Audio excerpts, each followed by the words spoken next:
Natalia Vodianova was born in 1982 in Nizhny Novgorod, Russia, into a family that was already fighting life before she could spell the word model. Her father left early, and her mother was raising 3 daughters alone. One of them, Natalia's younger sister, was born with cerebral palsy and autism. Caring for her required money the family didn't have and support systems that didn't exist around them at the time. By the age of 11, Natalia started working. Not part-time, not for snacks or clothes. She was waking up before sunrise to help her mother set up a fruit stall at a local market. Harsh winters, burning summers, long hours on her feet. She carried heavy crates of apples and oranges, served customers twice her age, then walked to school like nothing happened. She once said later that she grew up feeling older than her body because responsibility didn't wait for adulthood. At 15, she was spotted by a modeling scout. She wasn't discovered because she chased it. She was discovered because survival pushed her into visibility. Modeling agencies wanted to sign her, but they also wanted fees for training and portfolios, money she didn't have. Her mother initially resisted the idea. School seemed safer than a gamble on beauty, but the family needed a way out, and Natalia chose the gamble. At 17, she joined a small local agency and trained while still working at the market.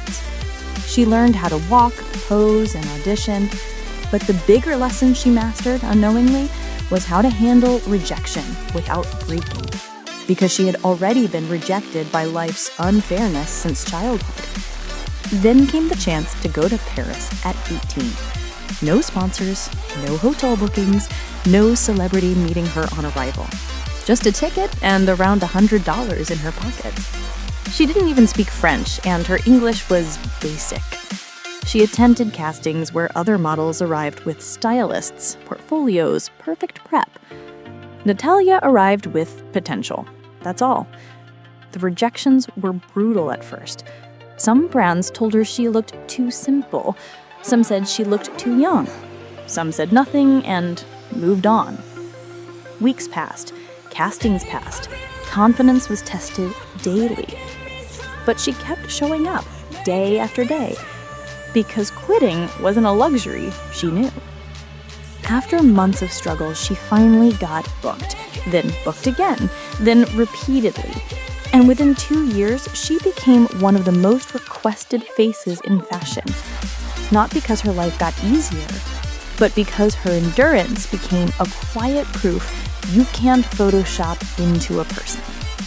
By 2001, Calvin Klein made her the main face of the brand for multiple seasons. This wasn't glamour, privilege. This was commercial results born from investment the industry never expected to return so fast. Campaigns she starred in began performing better because people didn't just see her, people talked about her. She eventually crossed 300+ magazine covers. But the point wasn't the covers. The point was what they proved.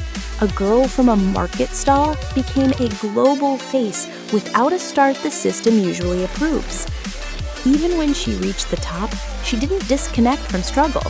She remembered it clearly because she was still wiring playgrounds into rural Russia through her Naked Heart Foundation, a project she built after realizing that poverty doesn't steal beauty, it steals childhoods. She raised millions for disabled and underserved children, speaking openly about her sister being the reason impact mattered more than applause. She never marketed trauma for sympathy. She marketed survival for possibility.